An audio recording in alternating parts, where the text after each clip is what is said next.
For 300 years, the planet called Sol 3 had been marked dead on every star chart in the galaxy. The old maps used a small black dot to show it, and next to the dot was one word in the common tongue: silent. No signals, no ships, no lights on the night side of the planet. Nothing.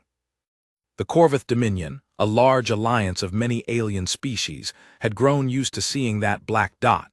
Traders avoided the system. Scouts flew wide circles around it. Even pirates, who feared almost nothing, stayed away from Sol 3. There was an old story that said whatever killed the humans might still be waiting there, hungry for more. But stories fade over time, and hunger for profit does not. Captain Vesic Than of the scavenger ship Long Reach did not believe in old stories. He believed in cargo holds, and his cargo hold was empty. He had debts to pay back on his home world, and empty holds did not pay debts. So when his crew found an old star chart in a wrecked freighter, one that marked Sol 3 as a high-value dead system, Vesic felt his hearts beat faster. Dead system meant no defenders. High value meant loot. Old human cities, human technology, human vaults, all sitting untouched for 3 centuries, waiting for someone brave enough or desperate enough to come and take it. Vesic was both. He gathered his crew in the main hall of the Long Reach. There were 9 of them, from 4 different species. Kalo, his second in command, was a tall, gray-skinned thrall with sharp eyes and a sharper tongue. Bissa was the ship's engineer, a small round creature from a heavy-gravity world, built like a barrel and twice as tough.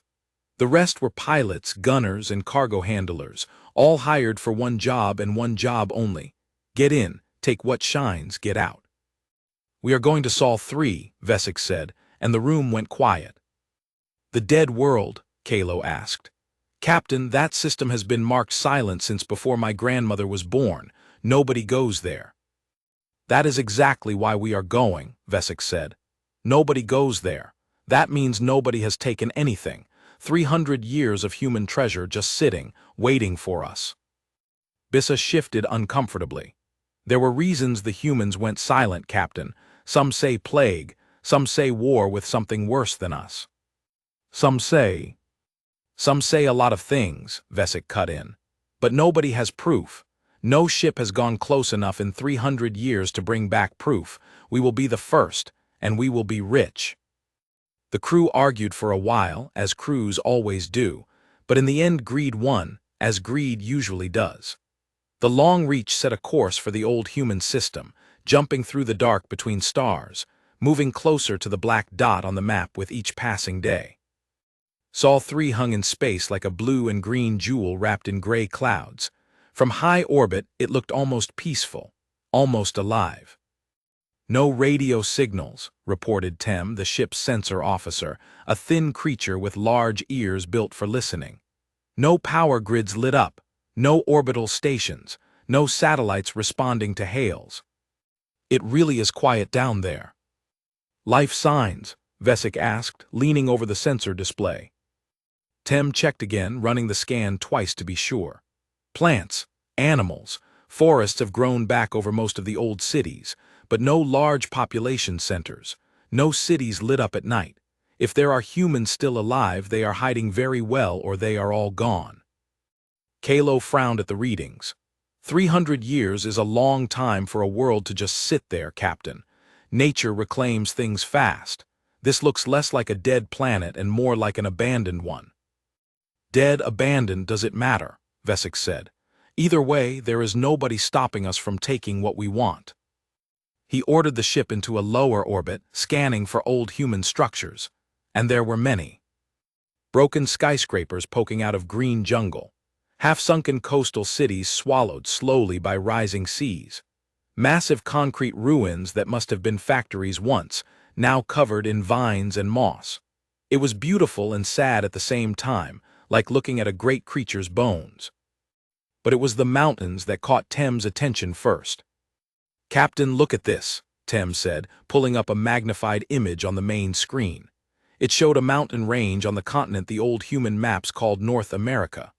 The mountains looked ordinary from a distance, tall, gray, capped with snow, but something about them was strange. "What am I looking at?" Vesic asked. The mineral readings, Tem said. Something is wrong with them. These mountains should be showing natural rock signatures. Granite, limestone, that sort of thing. But parts of them are giving off metal readings. Refined metal, deep inside the rock. Bissa leaned in to look. That is not natural. Somebody built something inside those mountains. How deep? Kalo asked. Deep, Tem said. Kilometers deep in some places. And there are more mountain ranges doing the same thing. Not just this one. I am counting at least a dozen locations around the planet with the same strange readings. Vesic felt a small chill run down his spine, but he pushed it away. Fear was for creatures who did not need money. He had debts. Old bunkers, he said, trying to sound confident. The humans must have built shelters before whatever ended them. Shelters full of technology and supplies that nobody has touched in 300 years. This is exactly the kind of thing we came here to find. Or, Kalo said slowly, it is exactly the kind of thing we should stay far away from. Vesic ignored him. He had already made up his mind. The crew would land near the largest of these mountain anomalies, a range in what used to be called Colorado, and they would find a way inside. The shuttle ride down through the atmosphere was rough. Sol 3's air was thick with storms that had not existed 300 years ago, when humans still controlled the weather with their machines. Lightning cracked across the purple evening sky as the shuttle broke through the clouds and leveled out over a wide green valley surrounded by tall, snow-capped mountains. Vesic sat in the front of the shuttle, watching the world go by below. Rivers cut through the valley, clean and blue. Herds of animals, something like deer but larger, ran across open fields as the shuttle's engines roared overhead. Old roads, cracked and grown over with grass, still traced lines across the land, remnants of a civilization that used to move fast and loud and everywhere. It's quiet, Bissa said, sitting beside him. Too quiet, maybe. Or just quiet, Vesic answered. Not everything has to be a trap. They landed in a clearing near the base of the tallest mountain, the one with the strongest metal readings. The shuttle doors hissed open, and the crew stepped out onto human soil for the first time in 3 centuries. The air smelled of pine trees and rain. Birds, actual living birds, called out from somewhere in the tree line, unbothered by the strange visitors. Kalo raised his scanner and swept it across the mountain face. Readings are strongest about 2 kilometers north of here. There's some kind of structure built into the rock, covered by trees and stone now, but it's there. Let's go, Vesic said, checking his sidearm out of habit. Weapons ready, but do not fire unless something fires first. We are here to take, not to fight.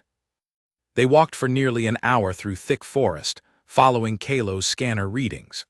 The forest floor was soft with old pine needles, and more than once someone's boot caught on something buried beneath the growth. Old metal fence posts, broken concrete, the bones of the old world hidden just beneath the new one.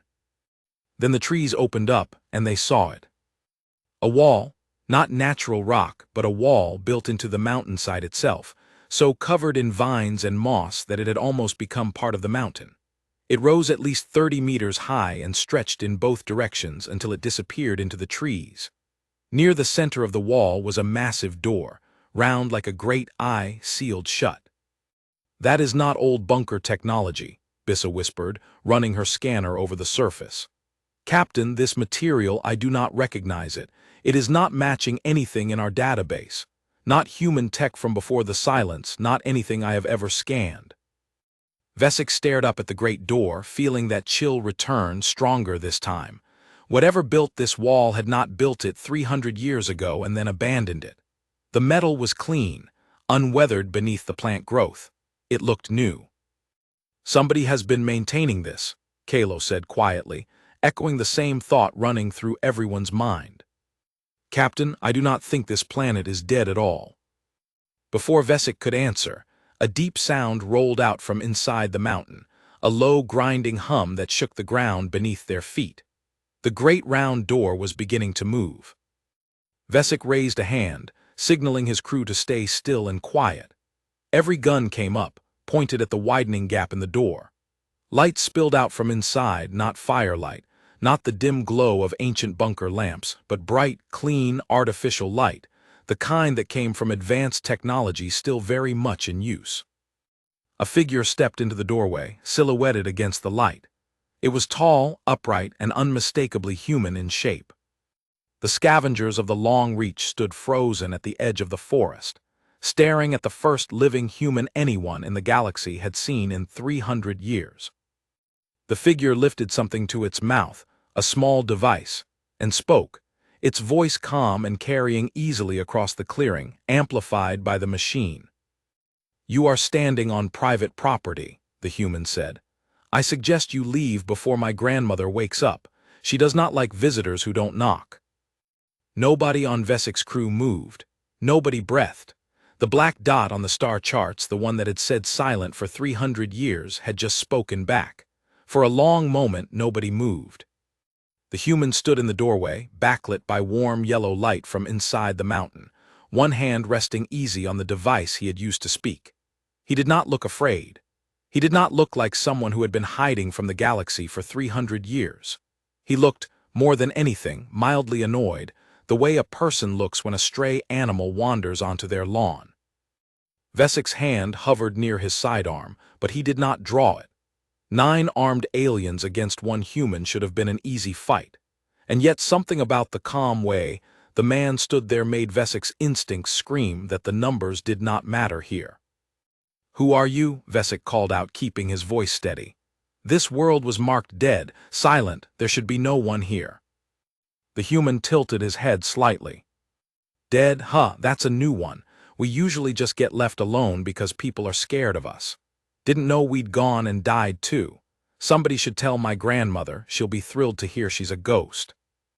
Kalo leaned toward Vesik and whispered, "Captain, he is mocking us." "I noticed," Vesik muttered back. The human took a step forward, out of the doorway and into the fading evening light.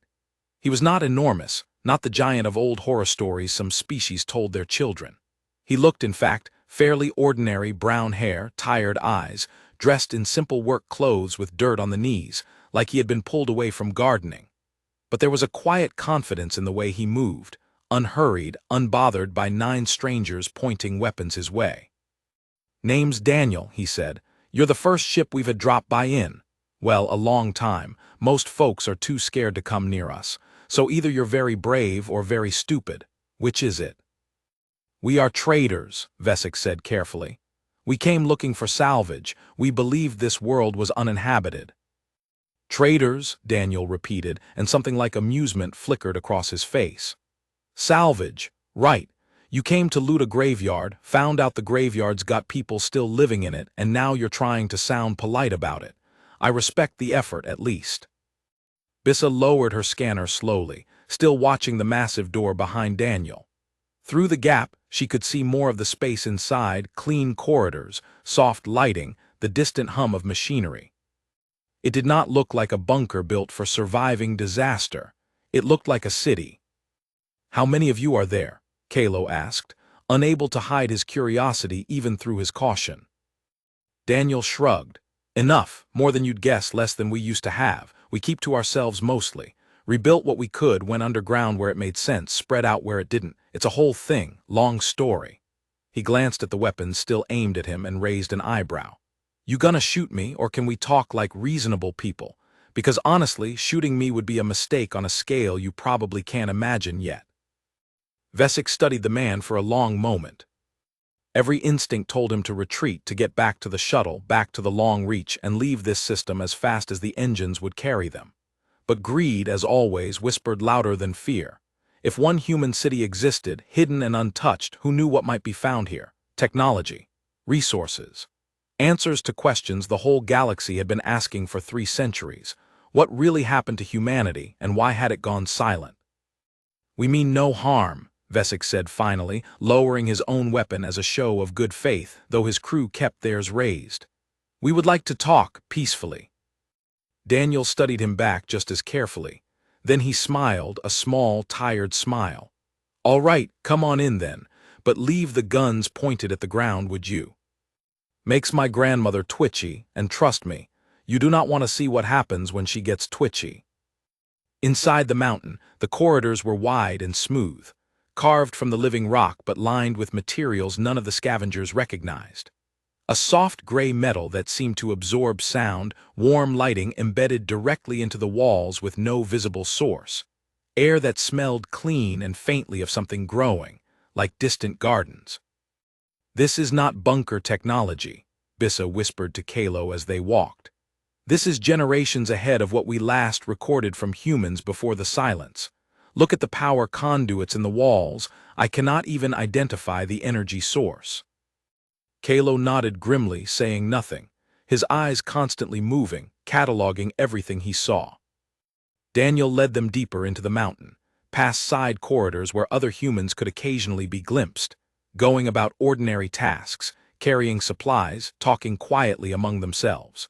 A few glanced curiously at the strange group of aliens walking through their halls, but none seemed particularly alarmed. It was, Vesic realized with growing unease, as though visitors from the stars were unusual but not unheard of. "You seem very calm about all this," Vesic said, trying to keep the conversation going, trying to learn more. "9 armed strangers land outside your home, and you invite us in for tea." "We've had worse show up," Daniel said simply. "You get used to visitors eventually, most leave disappointed, a few leave in a hurry. Very few stick around long enough to cause real trouble." He said this last part lightly, but there was something underneath it, something that made even Vesic's confident crew go quiet. They passed through a massive open chamber, easily the size of a small city block, filled with rows of what looked like farming equipment, though nothing like what the traders had seen anywhere else in the galaxy.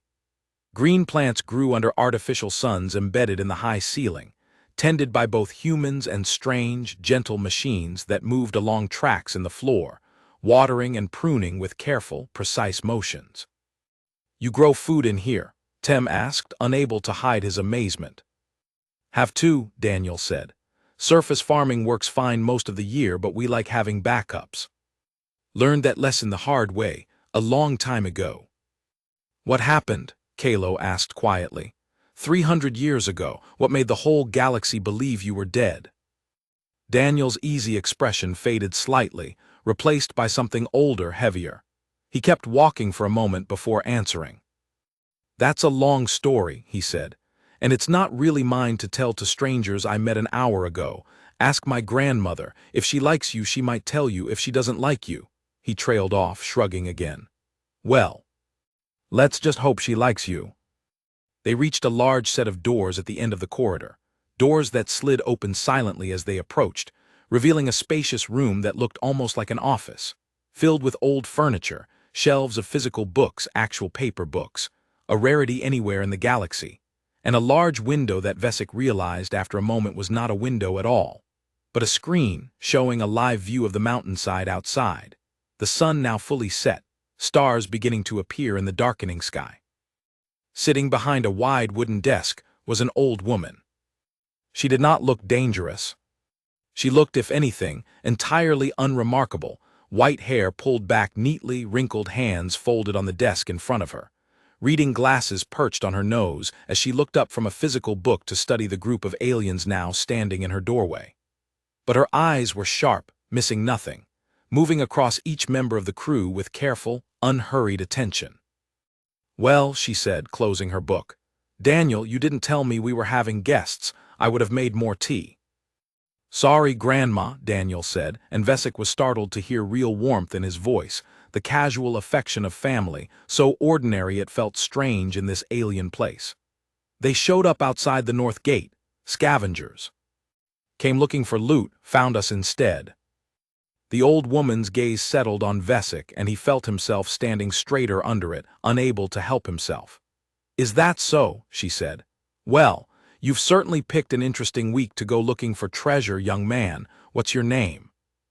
"Vesic Than," he said, "Captain of the Long Reach." "Captain Than," she repeated, testing the name. "I'm a leaner. This is my home, and these mountains hold what's left of my family's work going back further than you'd believe. Now." She folded her hands again, leaning forward slightly. "You said you came looking for salvage, found instead a planet that's supposed to be dead, full of people who are, quite obviously, not dead. I imagine you have some questions. Many, Vesic admitted. I imagine you do, Alina said, and there was something in her small, knowing smile that made the hair on the back of Vesic's neck stand up. But before I answer any of them, I think it's only fair you understand exactly what you've stumbled into. Sit down, Captain. This is going to take a while. Outside, unnoticed by the scavengers gathered in the warm little office, the last light faded from the sky above the mountains. And far beneath the ground, in chambers far larger and far deeper than anything the long-reach crew had yet seen, something vast began, slowly, to stir awake.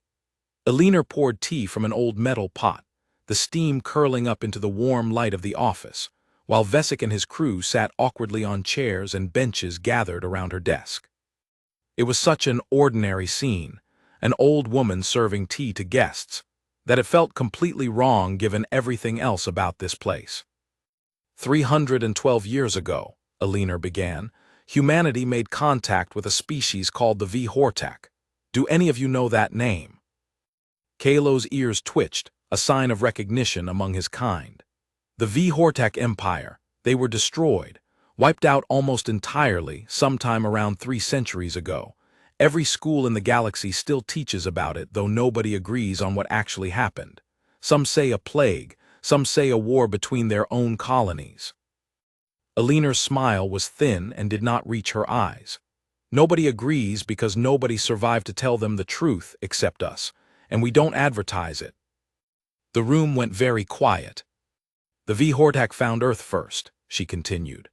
Back when we were still new to the stars, still figuring out warp travel, still arguing among ourselves about whether we should even be looking up at the sky. They didn't come to talk.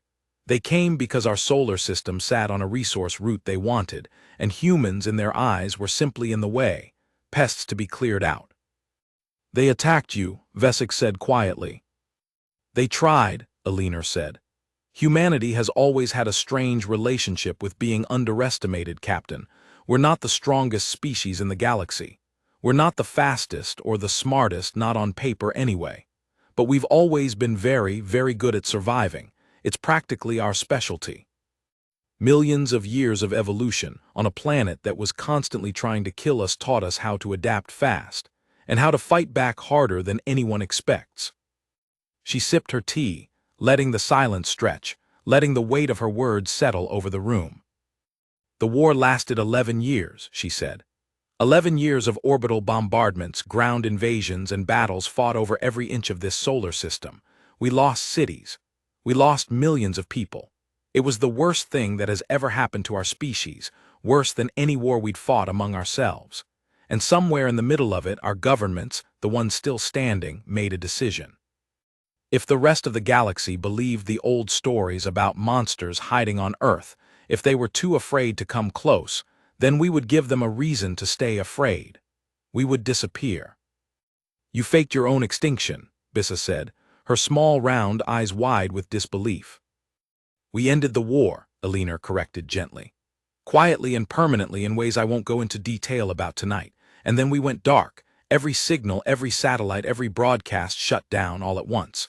We built these mountain shelters as the war was ending, moved as much of our remaining population underground as we could, and let the surface grow wild again. To anyone watching from orbit, it looked exactly like a dead world. No lights, no signals, no survivors. Just another silent grave among the stars, a lesson for anyone who might think about trying the same thing the V-Hortak tried. Vesic sat back slowly, his mind spinning, and the V-Hortak. Alina's expression did not change, but something colder settled behind her eyes. The V-Hortak Empire does not exist anymore, Captain. I think you already understand why. Nobody spoke for a long moment. Outside the window screen, the stars had grown brighter, sharp points of light scattered across the black sky, indifferent to the conversation happening far below. 300 years, Kalo finally said, breaking the silence. You have been hiding for 300 years, growing in secret, and nobody in the galaxy has noticed. We haven't exactly been hiding, Alina said. We've been rebuilding. There's a difference. We've grown, we've learned, we've expanded quietly, carefully, without drawing attention. Most of humanity still lives right here on Earth, safe underground and in scattered surface settlements the old satellites of other species never bothered to scan closely because why would you look closely at a dead world? But we've also sent ships out over the decades. Small ones, careful ones, scouting mostly. Learning about the rest of the galaxy from a safe distance, the way you'd watch a dangerous animal from behind thick glass. Why tell us this? Vesic asked, his voice quieter than before. You could have simply turned us away, erased our memory of this even, killed us if what you say about the V Hordak is true.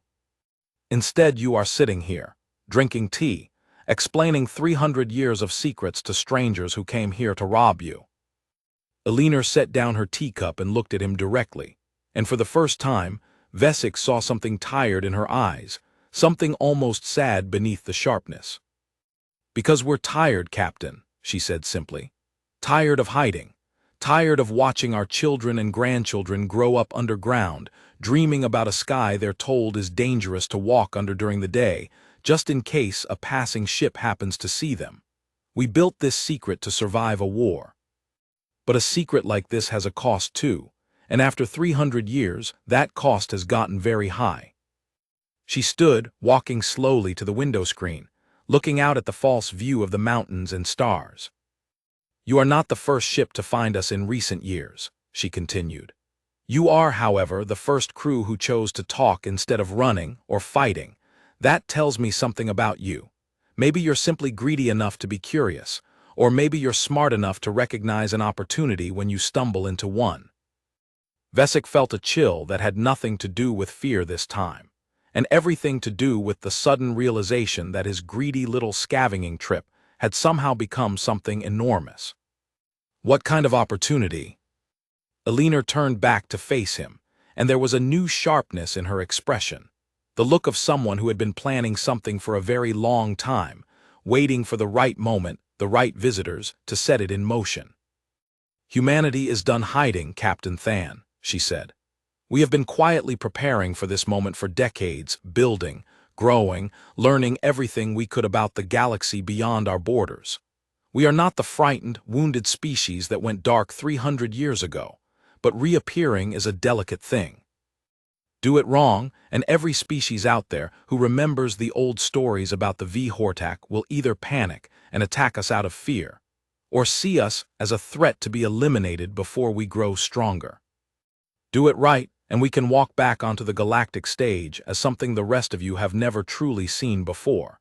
A species that has spent 3 centuries becoming exactly what it needs to be, without anyone watching. And you want us to help with that, Kalo said slowly, understanding dawning on his face. I want you to be our messengers, Elinor said. You came here looking for treasure. I'm offering you something far more valuable. Proof, Captain, proof that humanity survived, proof of what we've built here. Take it back out into the galaxy, carefully, to the right people. And when the rest of the galaxy finally learns the truth about what really happened to Earth, and what has been growing quietly beneath these mountains for 300 years, I want your ship's name remembered as the one who brought the truth back into the light. Vesic looked around at his crew, Kalo's sharp eyes now wide with the scale of what was being offered, Bissa's mouth hanging open slightly, Tem practically vibrating with excitement at the sensor data he was surely already imagining collecting. 9 scavengers who had come looking for scraps, and had instead stumbled into the center of the greatest secret in galactic history. Why us? Vesic asked quietly. Why not send your own ships, tell your own story? Elinor's small smile returned, tired but genuine. Because a story told by strangers who found the truth by accident is far more believable than a story told by the people who have every reason to lie about it. Besides, her eyes glinted with something like humor. You're already here. Waste not, want not, Captain. That's a very old human saying. I think you'll find we live by it more than most. Somewhere far below the office, deep beneath the mountain, a low, powerful hum began to rise through the rock. The sound of vast machinery, long dormant, beginning slowly, deliberately to wake. Daniel, standing quietly by the door, glanced toward the sound and then toward his grandmother, a question in his eyes. Elinor nodded once, calm and certain. It's time, she said. Let's show our guests what 300 years of preparation actually looks like. Elinor led them out of the warm little office, down corridors that grew wider and busier the deeper they walked, until Vesic and his crew found themselves standing at the edge of a massive elevator platform, big enough to carry all of them at once, plus what looked like a dozen humans in simple gray work uniforms who nodded politely to Elinor as they boarded. "How deep does this mountain go?" Bissa asked, unable to keep the awe out of her voice as the elevator began its descent, the walls around them shifting from carved stone to smooth, reinforced metal. "Deeper than you'd guess," Elinor said. "We didn't just build shelters, Captain. We built a civilization down here. It took generations, but we had time, and we had motivation. Nothing focuses the mind quite like the fear of being found by something that wants you dead." The elevator ride took almost 3 full minutes. Nobody spoke. The low hum Vesic had noticed earlier grew steadily louder, until it was not just a sound anymore, but a feeling, a vibration that traveled up through the floor and into his bones. When the elevator doors finally opened, Vesic forgot, for a moment, how to breathe. They stood at the edge of a cavern so vast, it seemed impossible that it existed inside a mountain at all. The ceiling stretched far overhead, lost in shadow and distant light, held up by massive support pillars carved from the living rock and reinforced with the same strange gray metal that lined the corridors above. And filling the enormous space, row after row, level after level, stretching farther than Vesic's eyes could follow. Ships. Not old ships. Not the primitive human vessels that had fought and lost against the Vhordak 3 centuries ago. These were sleek, dark, powerful shapes, hundreds of them, maybe thousands, arranged in neat formations across multiple levels of the cavern, each one humming quietly with contained energy, waiting. "By the void," Kalo whispered, his voice barely audible over the deep mechanical hum filling the cavern. "Captain, look at the size of this fleet." "This is one shipyard," Elinor said calmly, watching their reactions with quiet satisfaction. "One of several. I told you we've spent 300 years growing. Did you think we spent all that time just farming and reading books?" Tem had his scanner out, hands shaking slightly as he tried to record the readings pouring in. "Captain, the energy signatures on these vessels, I am not reading anything close to this in any database we have. The power output alone is—" He stopped, staring at his own screen in disbelief. "This is not possible. No species should have technology this advanced. Not even the Dominion's core worlds." "We didn't have anyone to copy," Elinor said simply. "No one to trade technology with, no allies to share research alongside. Just 300 years of human engineers, scientists, and dreamers, locked away safely underground with nothing to do but solve problems. Turns out, that's a remarkably effective way to make progress, when you're not distracted by politics and war and everyone watching over your shoulder." Daniel walked a little ahead, gesturing for the group to follow along a raised walkway that ran the length of the cavern, giving them a closer view of the ships below.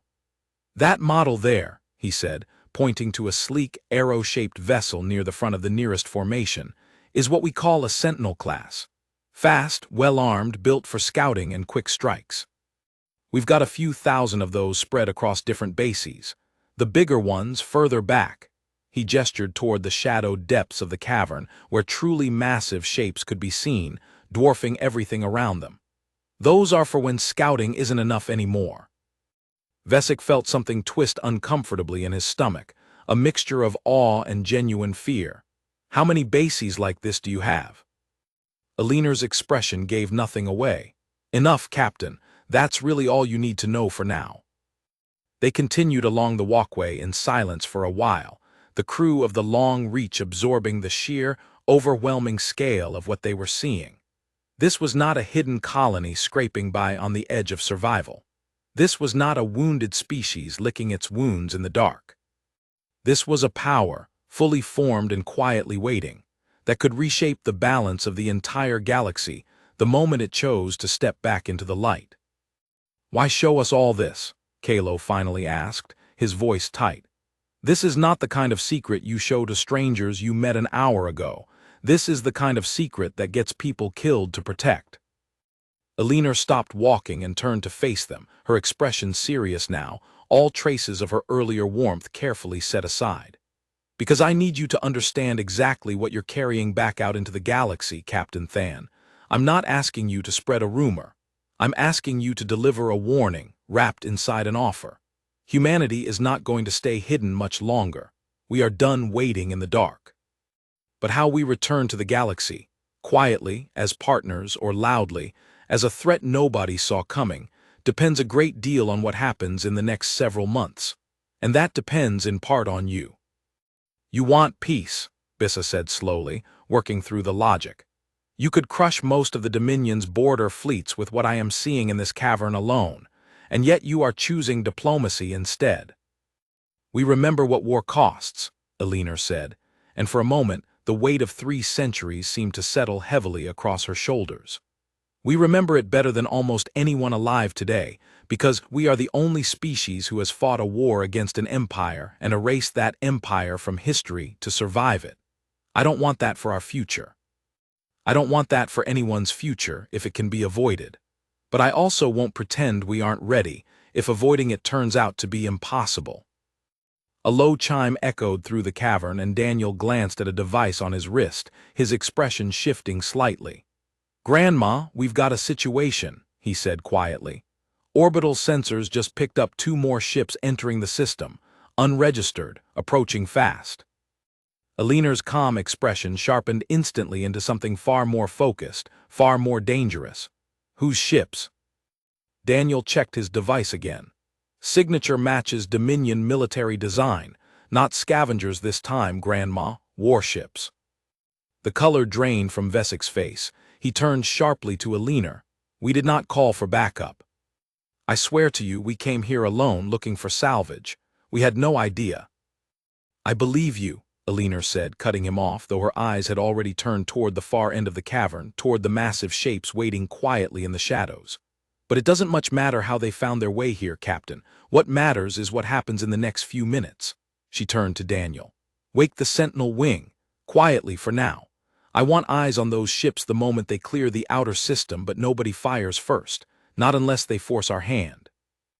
Daniel nodded and moved quickly toward a nearby console, fingers flying across controls that lit up beneath his touch. Eleanor turned back to Vesik and his stunned crew, her expression calm once more, though something colder had settled behind her eyes now. Something that made it very clear this woman, however kind she had seemed over tea, had also survived a war that erased an empire. "It seems," she said quietly, "that the galaxy is about to learn the truth about Earth a little sooner than I had planned. I hope, Captain Than, that you and your crew are ready to see exactly what happens when someone makes the mistake of testing a planet they were told was already dead." Far above them, beyond the mountain, beyond the clouds, 2 unregistered Dominion warships broke into high orbit above Sol 3, sensors sweeping across a planet that every star chart in the galaxy still marked, quietly and incorrectly, as silent. The cavern's calm shattered into quiet, controlled motion. Lights along the walkways shifted from soft white to a low amber glow, and across the vast shipyard, engines that had sat silent for years began to hum awake, one formation at a time, like a sleeping giant rolling slowly onto its feet. "Talk to me," Eleanor said, standing at Daniel's console as data scrolled across the screen. "2 Dominion cruisers, Harrow-class," Daniel reported, his voice steady despite the tension in the room. "They're not hiding their approach, broadcasting an open military frequency, demanding contact with any vessel in the system." He glanced up. "Captain, I think they might be looking for you." Vesik's stomach dropped. "For us, we are a scavenger crew, we have no military value." "You have information value," Kalo said grimly. "Our ship sent a standard system entry beacon when we arrived, the kind every trader broadcasts automatically for safety. If Dominion patrols were quietly watching this system for any activity at all, and given what we now know about Sol 3, that seems likely. Our beacon would have been the first unusual signal picked up here in 300 years. Eleanor's expression tightened. That would explain the timing. Someone in the Dominion has been watching this system far more closely than the old star charts suggest. She turned to Daniel. Open a channel. Let's hear what they want before we decide anything. The console crackled, and a stern, clipped voice filled the room, speaking the common tongue with the flat authority of a military officer. This is Commander Rawl of the Dominion cruiser Ironclaw, addressing any vessel present in the Sol 3 system. We are tracking the scavenger ship Long Reach, registered out of the Threll trade routes. Surrender your position and prepare for boarding. Failure to comply will be treated as hostile action. Vesic felt every eye in the room turn toward him. I do not understand, he said, genuinely confused. We have done nothing to warrant a military response. We are traitors, nothing more. It's not about you specifically, Captain, Aliner said quietly, watching the console with narrowed eyes. It's about what you might have found. If the Dominion has any suspicion at all that Sol 3 isn't as dead as everyone believes, they'd want to silence that discovery quickly and quietly before it spreads. 2 cruisers, moving fast, demanding surrender instead of asking questions. That's not curiosity, Captain. That's a cleanup operation. The blood drained from Biss's face. They intend to destroy the evidence, us included. Daniel's jaw tightened. Grandma orders. Aliner was quiet for a long moment, watching the glowing formations of ships below them stir, fully awake. Hundreds of pilots and crews taking their positions in response to the alert now spreading through the mountain. When she finally spoke, her voice was calm, but there was steel underneath it, the voice of someone who had made hard decisions before and was prepared to make them again. Open a return channel, she said. Let me speak with this Commander Rawl directly. The console chimed, and the connection opened. Aliner stepped forward, hands folded calmly in front of her, looking every bit the tired grandmother Vesic had first met over tea, except now her eyes held nothing but cold resolve. Commander Rawl, she said, her voice carrying clearly through the channel. This is Aliner Voss, speaking on behalf of the government of Earth. Before you make a decision you and your crew will not survive, I suggest you listen very carefully to what I'm about to tell you. There was a long pause on the other end, filled with what Vesic imagined was pure confusion. Identify yourself again, Rawl finally said, his voice suddenly less certain than before. This frequency shows origin from the surface of Sol 3. That is not possible. This system has been registered uninhabited for 3 centuries. That registration was wrong, Aliner said simply. Humanity has been here the entire time, Commander, growing, building, waiting for the right moment to correct the record. I'm afraid your arrival has moved that moment up rather suddenly. She glanced toward Daniel, who nodded once, confirming something on his display. You currently have 2 cruisers in high orbit above my planet. I currently have several thousand vessels prepared to respond to any hostile action you take against them, against my planet, or against the ship you came here chasing. I would very much prefer we not test whose numbers matter more today. The silence that followed stretched long enough that Vesic began to wonder if the channel had dropped. Then Rawl's voice returned, noticeably tighter than before. You're bluffing. Daniel, Aliner said calmly, not taking her eyes off the console. Show the commander exactly how much I am not bluffing. Daniel's hands moved across his controls, and on a secondary screen, Vesic watched as a portion of the shipyard's formations began to move, sliding smoothly toward hidden launch corridors that had been cut through the mountain itself. Corridors that led, Vesic now realized with growing awe, directly out to the surface and into open sky. Within moments, the first wave of Sentinel-class vessels began breaking through hidden openings along the mountainside. The very same mountains that scavengers had once believed simply hid old bunkers full of dusty relics, climbing swiftly toward orbit in tight, disciplined formation. On the console's display, Vesic could see the reaction from the Dominion cruisers above, sudden, frantic sensor sweeps, weapons systems flaring to life in response to the unexpected launch.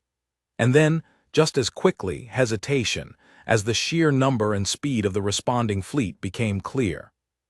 Commander Rawl, Aliner said, her voice never rising, never losing its calm, You came here to silence a discovery. I understand that impulse. Fear of the unknown has started more wars than greed ever has. But I promise you, destroying one scavenger ship will not undo what you have already seen today. Word of this encounter is already spreading through your own crew, through your own command channels, the moment you open this connection. The truth about Earth is already loose in the galaxy, Commander. The only choice left is whether it spreads as a warning or as an invitation. There was another long pause, and when Rawls spoke again, his voice had lost its earlier confidence entirely. What? What are you asking for? Nothing complicated, Elinor said. Return to Dominion space.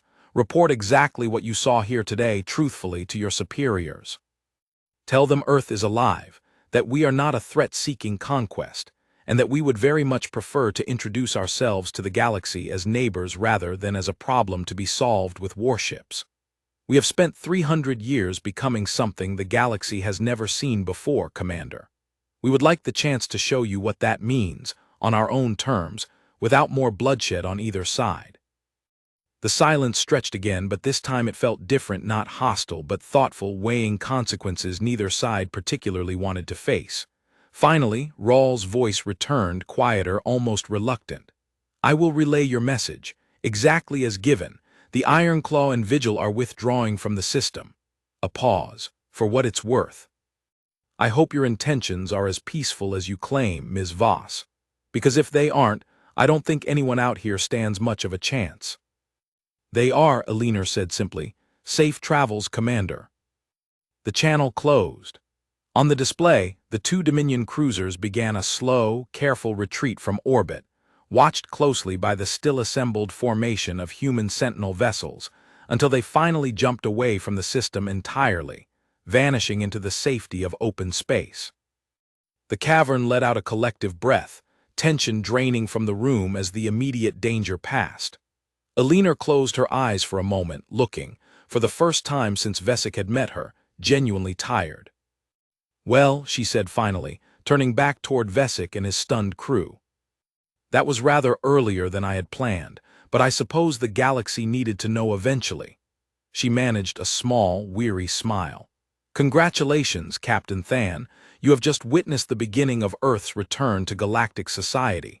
I do hope it makes for a good story. Vesic stood in stunned silence, along with the rest of his crew, still trying to process everything that had happened in the span of a single evening. They had come to a supposedly dead world looking for scraps to sell, and had instead witnessed the reawakening of a species the entire galaxy had quietly, wrongly, buried 3 centuries ago.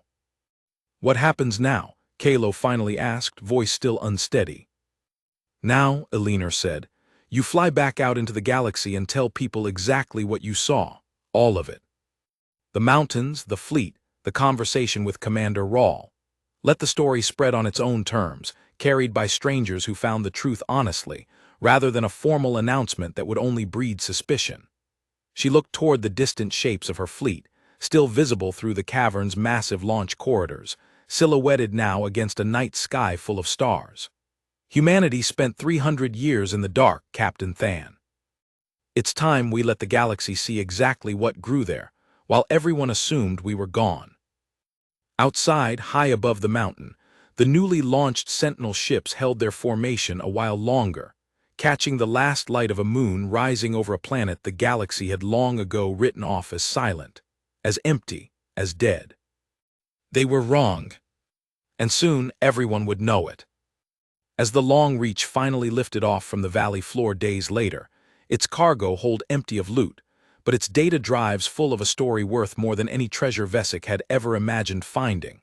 He looked back one last time at the mountain range fading below them. Quiet, green, unremarkable from a distance, hiding within it a power that would soon reshape the balance of the entire galaxy. The black dot on the old star charts would need updating, he thought. Silent was no longer the right word. Not even close,